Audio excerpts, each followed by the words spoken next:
everything has to be boiled down to either a social or a psychological explanation. Everything's medicalized, it becomes dysfunction rather than plain wickedness.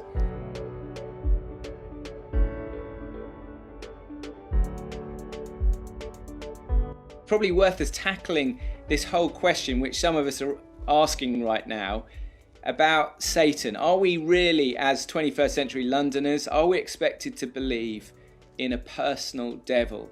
Some of us think this is a bit primitive, perhaps a bit naive. Well, there's a book by a secular liberal professor called Andrew Delbanco called The Death of Satan.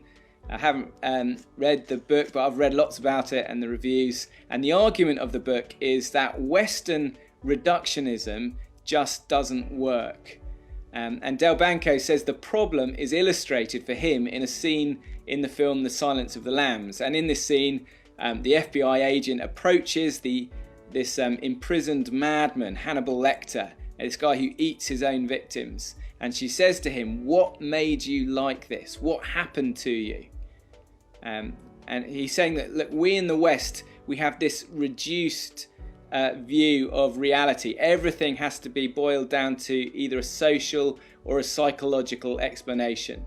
Everything's medicalized, it becomes dysfunction rather than plain wickedness. And in this scene, Hannibal Lecter looks at the FBI agent and he says, "Nothing has happened to me, Officer Starling. I happened. You can't reduce me to a set of influences. Can't you stand to say I'm evil?" And Delbanco says the modern West cannot answer the monster's question.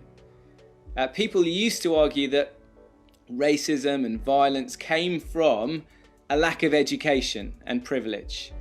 But of course then we had the Holocaust, which arose out of a culture as educated as any culture on earth.